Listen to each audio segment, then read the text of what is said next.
जय हिंद दोस्तों। स्वागत है आपका आपके अपने YouTube चैनल ACP 350 में। इससे पहले हमारी 4 क्लासें हो चुकी हैं। आज हम 5वीं क्लास करने जा रहे हैं। टॉपिक है हमारा क्रिया और हम कर रहे हैं UPSI के previous year questions, youth competition time की बुक। तो आ जाइए, शुरू करते हैं बिना किसी देरी के। परिभाषा एवं भेद से पूछे गए प्रश्न।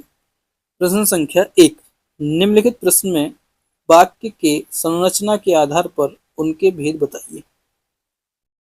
रवि दीवार रंगने लगा है। रवि दीवार रंगने लगा है कौन सी क्रिया है? नाम धातु क्रिया। संज्ञा अथवा विशेषण के साथ क्रिया जोड़ने से जो संयुक्त क्रिया बनती है उसे नाम बोधक क्रिया कहते हैं। जैसे निराश विशेषण है, होना क्रिया है, भस्म संज्ञा है, करना क्रिया है। ठीक है, इसी प्रकार यह है कि दीवार रंगने लगा है क्या है? नाम धातु क्रिया। आगे बढ़ते हैं।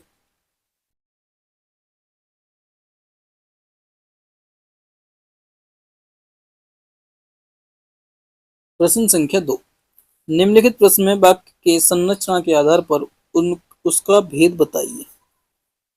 अनु ने देखकर निबंध लिखा। निबंध कैसे लिखा उसने? देखकर। तो क्या हो जाएगा? पूर्वकालिक क्रिया, यानी पहले देखा उसके बाद लिखा। देख कर, तो ये क्या हो जाएगा? पूर्वकालिक क्रिया। यानी जो हमारा शब्द है देखकर, यानी पहले देखा फिर उसने निबंध लिखा। तो पहले काम क्या हुआ? देखना। बाद का काम क्या हुआ? लिखना। तो कौन सी क्रिया हो जाएगी? पूर्वकालिक। प्रश्न संख्या 3, क्रिया का मूल रूप। तो क्रिया का मूल रूप क्या? हाँ भाई, धातु होता है। क्रिया का मूल रूप क्या होता है? धातु। चलिए, प्रणर्थक क्रिया क्या है जिसमें हम काम किसी दूसरे से कराते हैं आलसी बनकर? गिरना, बोलना, सुनना, कहना। बताइए। तो प्रणर्थक क्रिया क्या है? प्रणर्थक क्रिया क्या? सुनाना। सुनाना। चलिए आगे बढ़ते हैं। प्रश्न संख्या 5 की तरफ जाने से पहले 4 में कुछ दिया गया है हमारे लिए इम्पोर्टेंट, उसको पढ़ लेते हैं। कि जब कर्ता किसी कार्य को स्वयं न करके किसी दूसरे को कार्य करने की प्रेरणा दे तो उस क्रिया को प्रणर्थक क्रिया कहते हैं। इस प्रकार की क्रिया अकर्मक और सकर्मक दोनों क्रियाओं से बनती है। धातु में ना जोड़ने से प्रथम प्रणर्थक एवं वाना जोड़ने से द्वितीय प्रणर्थक रूप बनते हैं। जैसे यहाँ मूल धातु है, उसके बाद प्रथम प्रणर्थक रूप है, उसके बाद द्वितीय प्रणर्थक रूप है। कैसे?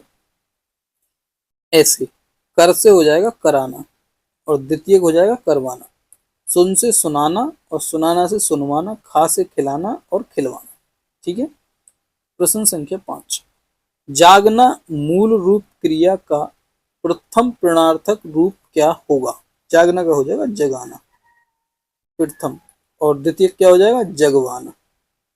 चलिए, ये दे रखा है। करना का प्रथम कराना, द्वितीय करवाना। दौड़ना का प्रथम दौड़ाना, द्वितीय दौड़वाना। सोना से सुलाना और सुलवाना। पढ़ना का पढ़ाना और पढ़वाना। ठीक है। प्रश्न संख्या 6, किसी कार्य का करने या होने का बोध कराने वाले शब्द कहलाते हैं। क्या कहलाते हैं? क्रिया कहलाते हैं, जिनसे पता चलता है कि कार्य हो रहा है।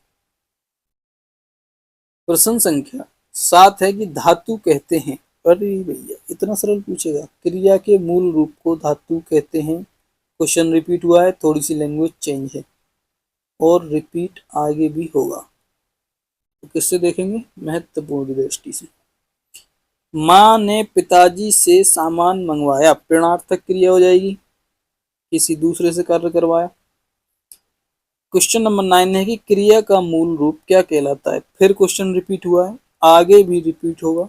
इम्पोर्टेंट क्वेश्चन है, इम्पोर्टेंट क्वेश्चन है, बिल्कुल इसको रट लीजिए। ऑप्शन क्या है? धातु। धातु क्रिया का मूल रूप कहलाता है। ठीक है, क्रिया का मूल रूप क्या कहलाता है? धातु। क्वेश्चन नंबर 10, जिस पर क्रिया का प्रभाव पड़े उसे क्या कहते हैं? उसको कहते हैं कर्म। वाक्य में काम करने वाले को क्या कहते हैं? कर्ता कहते हैं। यार, बड़े मजेदार क्वेश्चन है। 12 है कि मैं घर जाता हूं, तो अच्छी बात है, घर चले जाओ। इसमें सहायक क्रिया कौन सी है?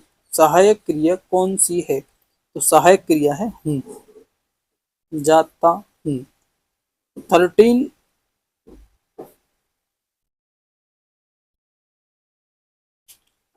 जहां दो या दो से अधिक धातुओं का प्रयोग साथ साथ किया जाता है वह क्रिया कहलाती, संयुक्त कहलाती है। क्वेश्चन रिपीट हुआ है, इससे पहले भी हम इसको पढ़ चुके हैं, इसको भी आईएमपी कर लीजिए, रिपीट हुआ है क्वेश्चन। 14 की तरफ चलते हैं। पूछा है क्रिया के संदर्भ में इनमें से कौन सा कथन सत्य है? तो डायरेक्ट कथन पे ही पहुंच ले रहे हैं, टाइम बचाना है हमें। तो जब कर्ता एक क्रिया समाप्त कर उसी क्षण दूसरी क्रिया प्रवृत्त है तब पहली क्रिया पूर्वकालिक कहलाती है। ये भी हम पढ़ चुके हैं, रिपीटेड क्वेश्चन। 15 है कि निरंतरता बोधक संयुक्त क्रिया का उदाहरण है। तो ये है बरसता रहता है। निरंतरता है, कंसिस्टेंसी देखने को मिल रही है, कंटिन्यूटी हो रही है। तो यही हमारा ऑप्शन है, सी इज द राइट आंसर। चलिए आगे बढ़ते हैं। क्वेश्चन नंबर 16 है कि मुख्य क्रिया के अर्थ को स्पष्ट करने वाली क्रिया को क्या कहते हैं? तो उसको कहते हैं सहायक क्रिया, जो कि मुख्य क्रिया के अर्थ को स्पष्ट करती है। 17 है कि चोर उठ भागा। उठ भागा मतलब गिर पड़ा था क्या? तो वह वाक्य, यह वाक्य किस क्रिया का उदाहरण है? चोर उठ भागा, तो ये पूर्वकालिक का है, पहले उठा फिर भागा। तो उठना क्या हो गया? पूर्वकालिक क्रिया हो गई हमारी, पूर्वकालिक का ही ये है। चलिए आगे बढ़ते हैं। क्वेश्चन नंबर हमारा 18 है कि क्रिया के संबंध में कौन सा कथन सही नहीं? क्रिया अविकारी शब्द है। क्रिया के उस अंश को धातु कहते हैं जो क्रिया के विकारी रूप में पाया जाता है। क्रिया पद के अंश को धातु कहते हैं जो क्रिया के प्राय सभी रूपों में पाया जाता है। यही हमारा आंसर है। चलिए आगे बढ़ते हैं। क्वेश्चन नंबर 19, अब पढ़कर क्या होगा इस वाक्य में कौन सी क्रिया है? इस वाक्य में है पूर्वकालिक क्रिया। क्रिया के पद परिचय में इनमें से क्या क्या होता है? क्रिया के पद परिचय में क्रिया का प्रकार, वाच्य पुरुष, लिंग, वचन, काल, वह शब्द जिससे क्रिया संबंध है, ये सारे ही इसमें आएंगे, उपरोक्त सभी। तो D is the right answer. चलिए, जो क्रिया संज्ञा या विशेषण से बनती है उसे क्या कहते हैं? उसे कहते हैं नाम धातु। जैसे निराश होना, विशेषण प्लस क्रिया। लाठी मारना, संज्ञा प्लस क्रिया।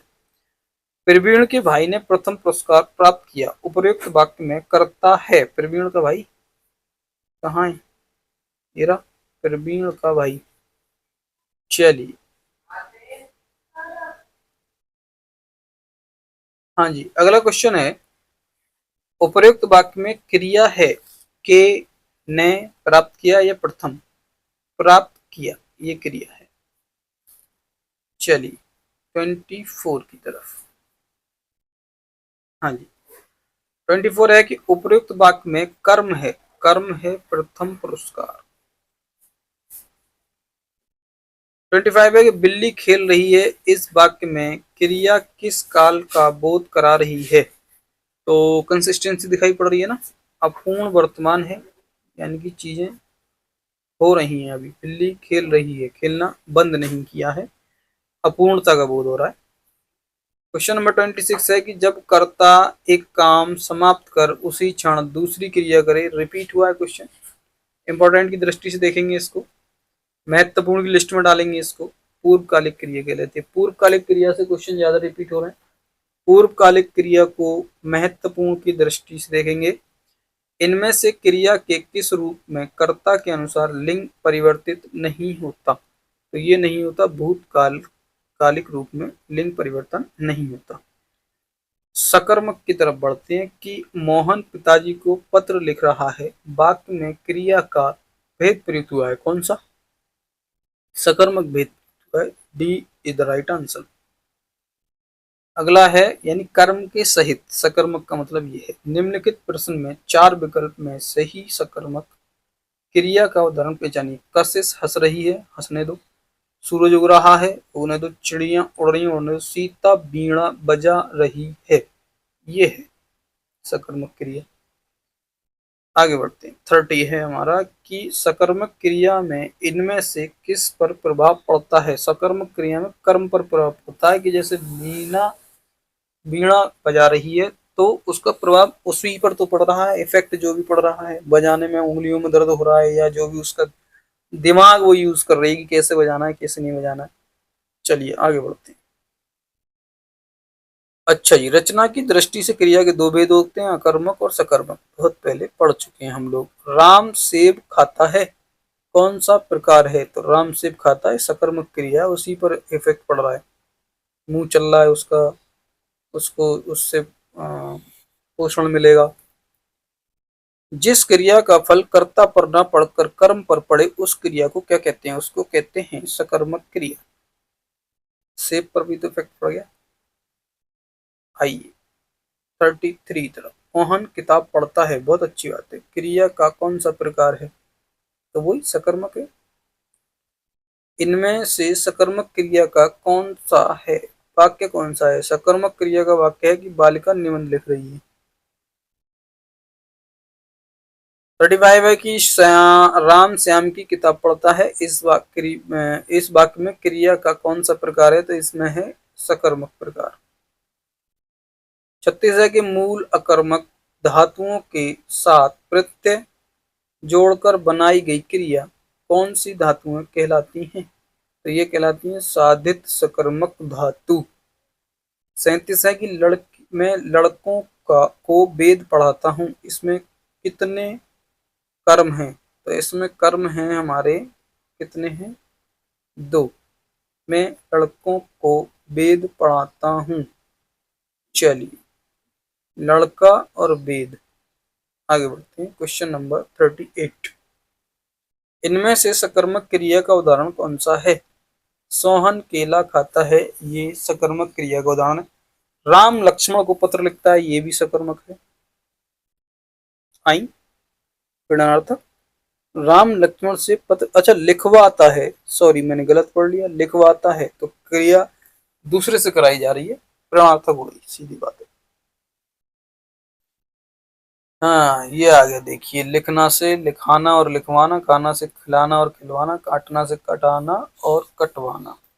श्याम बाजार जा रहा है। इस वाक्य में क्रिया का कौन सा प्रकार है? तो क्रिया का प्रकार है सकर्मक। 40 हो गया। 41 की तरफ आ जाइए। इनमें से किस वाक्य में सजातीय क्रिया का प्रयोग है? सजातीय क्रिया है वह अनेक बोलियां बोलता है, यह सजातीय है। 42 मोहन बाजार पहुंच गया, पूर्वकालिक क्रिया है। B option is the right answer. Mohan बाजार पहुंच गया। अच्छा, कहाँ है? सकर्मक क्रिया है। मोहन बाजार पहुंच गया, कर्म कर दिया, काय का गति का कर्म। सीता गाना गा रही है, कितनी अच्छी बात है। कौन सा प्रकार है? सकर्मक प्रकार है। राम आम खाता है, इसमें भी सकर्मक क्रिया है। इनमें से कौन सा वाक्य अकर्मक क्रिया का उदाहरण नहीं है? मोहन सोता है, राम खेलता है, सीता गाती है, राम क्रिकेट खेलता है। सी इज द राइट आंसर। अकर्मक में देखेंगे क्या होता है। निम्नलिखित किस वाक्य में अकर्मक क्रिया का प्रयोग हुआ है जिसमें कोई कर्म नहीं हो रहा? तो मैं सोता हूँ, सोने में क्या ही कर्म हो रहा है? मौज लो, पड़े रहो, आंख मीच के सो जाओ। सोना कोई काम है? अपने आप हो जाता है सोना तो। इसमें इनमें से किस क्रिया में अकर्मक क्रिया है, यानी जिसमें कोई कर्म नहीं हो रहा? तो श्याम सोता है, रिपीट हो गया क्वेश्चन तुरंत। महत्वपूर्ण की दृष्टि से देखेंगे। और क्या कि सीता सोती है, मोहन सीखता है, सुरेश हंसता है, यह अकर्मक क्रिया वाक्य होता है। 48 है कि बच्चा रो रहा है, तो इसमें भी अकर्मक क्रिया है। अकर्मक क्रिया में इनमें से किस पर प्रभाव पड़ता है? तो प्रभाव पड़ता है कर्ता पर। प्रभाव पड़ता है कर्ता पर। 50 है कि सीता सोई है, अकर्मक क्रिया है। कहाँ है? सीता सोई है, यह सोती है, यह सो रही है। इनमें से किस वाक्य में अकर्मक क्रिया में स्वेटर बुनती हूँ कर्म हो रहा है? श्याम हंसता है, चालक गाड़ी चला रहा है, रामू खाना खा रहा है। श्याम हंसता है में क्रिया नहीं हो रही, ये अकर्मक है। 51 का डी होना चाहिए। Am I right? Yes I am right. Manohar सो रहा है, कोई क्रिया नहीं कर रहा, अकर्मक है। 53 है कि राम हंसता है, कोई क्रिया नहीं हो रही, अकर्मक है। आई अकर्मक ही तो है। 54 है कि इनमें से किस वाक्य में क्रियार्थक संज्ञा है, तो संज्ञा है उसमें टहलना स्वास्थ्य के लिए अच्छा है। 55 टहलना एक अच्छा व्यायाम है, मैं टहलना क्या है, क्रियात्मक संज्ञा है। रिपीट हो गया तुरंत क्वेश्चन, इंपॉर्टेंट है। अगला टॉपिक शुरू होगा विशेषण। आज की क्लास यहीं तक रखेंगे, मिलते हैं नेक्स्ट वीडियो में, तब तक के लिए जय हिंद, जय भारत।